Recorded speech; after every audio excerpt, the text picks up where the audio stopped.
Terima kasih untuk Anda yang masih bergabung bersama dengan kami dan di segmen ini kita akan review bagaimana jalannya perdagangan di sepanjang hari ini. Kami ingatkan kembali Anda masih bisa berpartisipasi di WhatsApp interaktif di 0812 di 8788 di 3723 seperti yang tertera di layar televisi Anda nantinya. Anda bisa bertanya secara langsung terkait dengan portofolio Anda sampai sejauh ini ataupun Anda ingin masuk kepada saham-saham tertentu level menarik berapa saja yang bisa diperhatikan baik untuk jangka pendek, jangka menengah dan juga untuk jangka panjang. Dan saat ini kami sudah terhubung melalui Zoom bersama dengan Ibu Ratih Mustikoningsih yang merupakan financial expert ajaib. Kita akan langsung sapa saja. Ibu Ratih, selamat sore. Apa kabar, Ibu? Halo, selamat sore Pak Dev. Kabar baik. Terima kasih Ibu Ratih sudah meluangkan waktu di IDX Channel. Hari ini indeks harga saham gabungan lebih cenderung bergerak fluktuatif. Ibu Ratih beberapa kali sempat bergerak di zona merah. Kemudian di 1 jam jelang penutupan perdagangan di sesi kedua hari ini naik signifikan dan saat ini penguatannya lebih ke arah terbatas. Bagaimana analisis Anda? Pola pergerakan teknikal untuk indeks harga saham gabungan ketika dari bursa Asia lebih cenderung tertekan, kemudian juga data terakhir dari bursa Wall Street lebih cenderung ditutup bervariasi. Baik, jadi kalau kita lihat untuk IHSG sendiri memang hari ini cenderung menguat ya. Kalau kita bisa bilang ini karena secara domestik kita punya katalis memang positif gitu ya sebagian besar. Seperti PMI manufaktur kita juga masih di level ekspansif ya, walaupun memang turun ya dibandingkan dengan di bulan lalu, tapi masih di level ekspansif. Kemudian kalau kita lihat kita punya inflasi kan juga lebih cenderung melandai gitu ya secara year on year, walaupun ada high base nih di tahun lalu ya terkait dengan kenaikan harga BBM. Tapi kita lihat inflasi kita masih terjaga di tengah harga pangan, salah satunya adalah beras ya yang mengalami penguatan. Dan untuk IHSG sendiri memang secara teknikal kita melihat masih bergerak sideways ya untuk saat ini secara middle term. Dan untuk IHSG ini masih ada potensi ke area 7.000 tadi ditopang oleh katalis positif dalam negeri. Kemudian kalau kita lihat untuk area support IHSG mungkin bisa diperhatikan untuk IHSG ini masih cenderung berada di atas area 6.900. Jadi sebenarnya masih di level tersebut ya di 6.900 sampai di area 7.000. Itu untuk IHSG. Baik, dalam jangka pendek dan menengah ini, seberapa besar peluang indeks harga saham gabungan di tengah dari sentimen eksternal yang masih belum berpihak cukup banyak begitu untuk kembali menembus di atas level 7.000-an?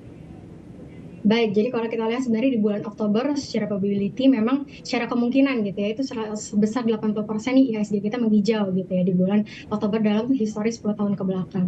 Nah kalau kita lihat di sini katalisnya di bulan Oktober adalah rilis ya kinerja keuangan emiten di kuartal 3 tahun 2023. Kemudian kalau kita lihat itu pastinya jadi booster juga untuk pergerakan IHSG ya secara domestik. Dan kalau kita lihat kan beberapa big banks juga masih gerakannya itu masih cenderung melemah gitu ya beberapa hari terakhir ini karena di capital outflow juga di pasar ekuitas domestik sekitar 4,9 triliun rupiah gitu ya di perdagangan closing hari kemarin. Jadi kalau kita lihat sebenarnya untuk IHSG masih lebih besar ya katalis positifnya terkait dengan pertumbuhan kita punya GDP juga kan World Bank itu baru memproyeksikan kita punya GDP itu kembali ya menguat di atas 5% di level 5%. Jadi harusnya katalisnya masih cukup membuat ya IHSG itu masih bisa tembus di area 7.000 sih kalau menurut saya sampai di akhir tahun ya.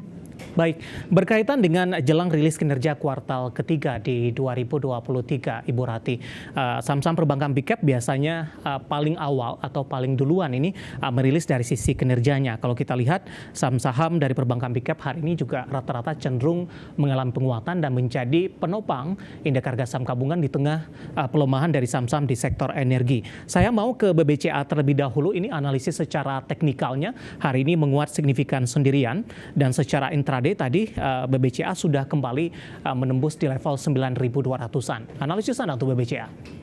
Baik, untuk BBCA sebenarnya menarik ya, kemarin tuh ada di level supportnya di 8.850 dan saat ini jadi support terdekat dari BBCA. Dan apakah saat ini menarik untuk kita di BBCA? Menurut saya masih menarik ya, masih ada potensi kenaikan sampai ke area resistnya di 9.400. Jadi masih menarik untuk BBCA ya. Di tengah tadi Pak Dev juga udah mention bahwa biasanya awal-awal nih big banks duluan nih yang akan rilis mereka punya kinerja keuangan. Dan kalau kita lihat sebenarnya dari perbankan sendiri itu kemarin terakhir ya datanya terakhir di bulan Agustus ya dari M2 kita lihat penyaluran kredit masih di level 8,9% year on year untuk pertumbuhannya, jadi inline juga sama pertumbuhan yang ditargetkan Bank Indonesia di 9-11%. Baik, posisi saat ini 9.175 untuk BBCA, intraday tadi 9.200, tadi juga sudah sampaikan masih ada ruang penguatan untuk BBCA ke 9.400 meskipun masih cukup jauh dari level all time high yang pernah dicapai sebelumnya, dan lagi-lagi keputusan investasi tetap ada di tangan pemirsa IDX Channel. Kita berlanjut ke perbankan big cap lainnya untuk BBNI. Hari ini kembali menembus di 10.400-an, di 10.450 meskipun sebelumnya sudah menembus di 10.500. Penguatan yang terjadi untuk BBNI hari ini dan rekomendasinya untuk jangka pendek dan juga jangka menengah? Baik, kalau untuk jangka pendek ini kalau kita lihat jangka menengah juga ya, ini bisa dikatakan strong bullish nih untuk BBNI gitu ya. Ini terkait dengan rencana stock split juga yang akan dilakukan BBNI ya mulai di Senin besok ya di tanggal 9 Oktober tahun 2023. Ini jadi katalis positif untuk pergerakan harga sahamnya terkait dengan stock split tersebut. Kemudian kalau kita lihat secara tren juga masih bullish, sebenarnya masih menarik untuk akumulasi BBNI.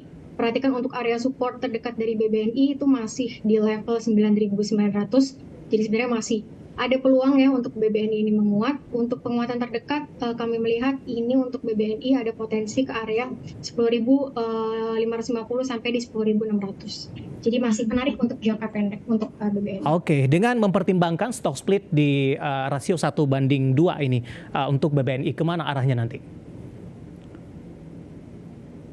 Betul, jadi kalau kita lihat untuk BBNI sendiri memang sebenarnya masih menarik untuk dikoleksi ya. Jadi secara tren tadi juga masih bergerak bullish. Jadi harusnya masih belum patah tren juga, secara teknikal masih menarik, secara katalis juga menarik. Baik, analisis dari beberapa perbankan big cap, BBCA dan juga BBNI hari ini tampaknya menjadi penopang untuk indeks harga saham gabungan, cenderung mengalami penguatan signifikan jika dibandingkan dengan beberapa perbankan big cap lainnya.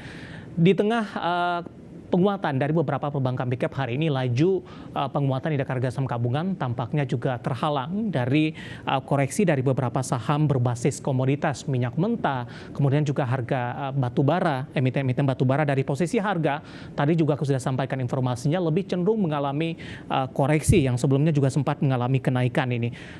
Saya akan coba analisis untuk Medco, Ibu Rati, yang hari ini kembali tertekan dari sisi fundamental, tadi dari sisi kinerja justru di semester pertama dari posisi laba tergerus cukup dalam ini untuk Medco. Analisis Anda? Baik, memang untuk Medco sendiri ini juga baru rilis ya, mereka punya earnings yang memang terkoreksi gitu ya, baik itu dari sisi revenue, dari sisi EBITDA, dari sisi net income-nya itu juga tergerus. Dan ini juga kita memahami juga ya karena harga ASP-nya yang turun sekitar 28% secara year on year, di level $75 per barrel. Jadi kalau kita lihat untuk Medco sendiri apakah masih menarik? Memang nggak hanya Medco ya, beberapa komoditas lainnya, ada oil, ada coal juga atau batu bara itu mengalami aksi profit taking ya untuk dari komoditasnya sendiri karena udah naik lumayan signifikan. Kemarin WTI sempat ke level $93 per barrel di minggu lalu. Dan untuk saat ini seperti apa untuk Medco? Kalau kita lihat secara tren ini masih bergerak bullish ya, jadi masih belum patah tren. Jadi sebenarnya masih menarik ya buat dilihat ya teman-teman semuanya, apalagi harga penguatan dari oil and gas ini saya prediksi juga masih mengalami penguatan di tengah supply yang juga terbatas ya akibat pemotongan produksi. Jadi sebenarnya untuk teman-teman mungkin yang mau akumulasi bisa diperhatikan untuk buy on weakness di area 1.400-an. Itu untuk Medco ya. Kemudian untuk area support Medco ada di 1.350. Jadi sebenarnya untuk buy on weakness menarik di 1.400 sampai di 1.450. Itu untuk Medco. Baik, masih menarik untuk Medco, artinya koreksi yang terjadi masih dalam tahap wajar begitu, Ibu Rati? Betul, masih dalam tahap yang wajar. Oke, dari Medco saya akan coba singgung untuk saham-saham minyak mentah lainnya yang berkaitan tentunya. Untuk Akra, hari ini juga mengalami koreksi yang cukup dalam, Ibu Rati. Baik, untuk Akra ya, ini juga sejalan sama beberapa harga komoditas lainnya. Tadi saya udah mention terkait dengan coal juga yang turun, ini juga Akra di sektor oil and gas juga turun. Dan kalau kita lihat untuk Akra apakah udah patah tren gitu ya. Jadi kalau kita lihat memang secara tren ini masih bergerak bullish di atas MA 100-nya. Kemudian memang secara jangka pendek ya ini terkesan bearish, tapi masih dalam secara major trend uptrend. Jadi untuk Akra sebenarnya masih menarik selama Akra ini masih bisa bergerak di atas 1.400. Itu untuk Akra. Baik, dari emiten minyak mentah lainnya untuk Elsa, Ibu Rati, hari ini ditutup di 398, tampaknya sudah meninggalkan level 400-an, tertekan di 3,86%. Baik, untuk Elsa ini juga secara tren masih bergerak bullish. Jadi sebenarnya masih menarik selama Elsa ini masih bisa bergerak di atas 380 sampai di area 388. Jadi sebenarnya secara tren ya beberapa emiten di sektor PLN gas ini sebenarnya masih bergerak uptrend secara major trendnya. Oke, masih direkomendasikan untuk Elsa level support berapa yang mungkin bisa diwaspadai? Oke, bisa dilihat level support di 388 ya sampai di area 380 itu area support dari Elsa. Baik, penutupan hari ini di 398 melemah cukup dalam di 3,86%. Dari emiten minyak mentah, coba kita bergeser ke emiten-emiten berbasis pertambangan batu bara, di mana beberapa sahamnya hari ini juga mengalami koreksi yang cukup dalam. Saya akan coba ke UNTR terlebih dahulu. Hari ini UNTR melemah di 3,31% di 27.000. Dari sisi fundamental, mereka baru saja mengumumkan akan membagikan dividen interim jumbo ini, tapi posisi saat ini justru melemah cukup dalam, Ibu Rati. Momentum apa yang bisa dimanfaatkan? Baik, jadi kalau secara tren tadi ya beberapa emiten di sektor komoditi memang masih bergerak uptrend ya, saat ini bergerak bullish. Jadi tadi bisa manfaatkan ya momentum ini untuk buy on weakness di tengah, kalau kita bisa bilang di sektor energi biasanya nih akhir-akhir tahun ya itu biasanya mengalami penguatan nih secara probability. Tadi juga terkait dengan UNTR yang akan bagi mereka punya dividen itu juga masih menarik untuk diperhatikan para investor.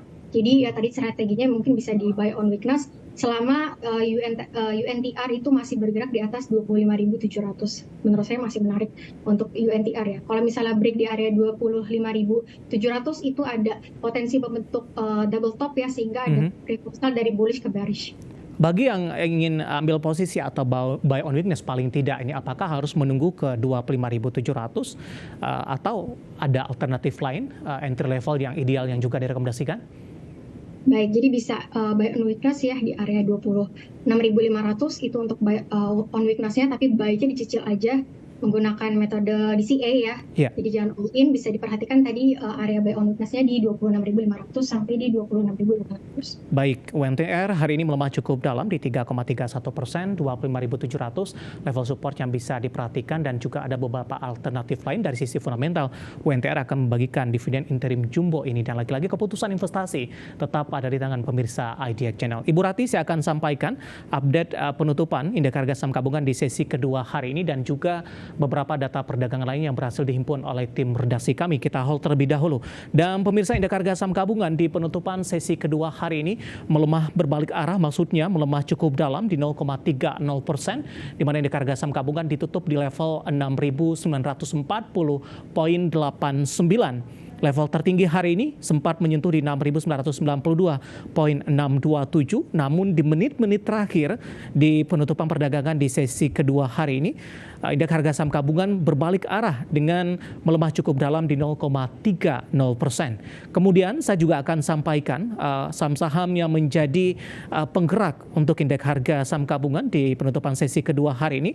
Penguatan datang masih dari perbankan big cap, ada BBCA menguat di 1,38% di 9.200. Kemudian anak usaha Medco Aman Mineral hari ini juga menguat cukup signifikan di 3,28% dan sudah menembus di level 6.300. Perbankan big cap lainnya BBNI hari ini juga menguat di 1,21% dan berada di 10.425, tapi belum sempat menyentuh di sepanjang perdagangan hari ini di 10.500, level tertinggi yang pernah dicapai sebelumnya. Kemudian PGEO hari ini juga menguat di 4,67% di 1.570 dan BRPT juga menguat di 3,01% di 1.370.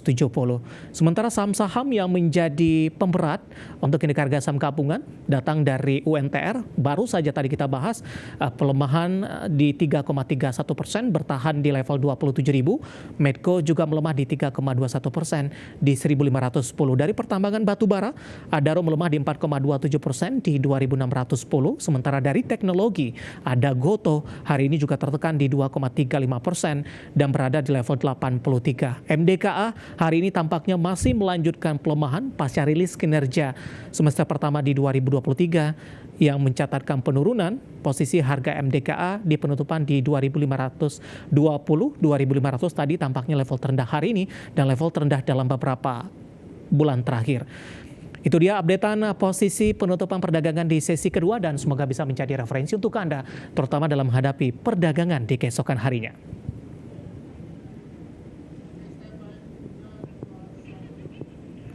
Kita akan jeda kembali dan tetap di tempat Anda karena setelah ini kita akan coba lihat saham-saham pilihan apa saja yang direkomendasikan dan pemirsa kami akan segera kembali sesaat lagi.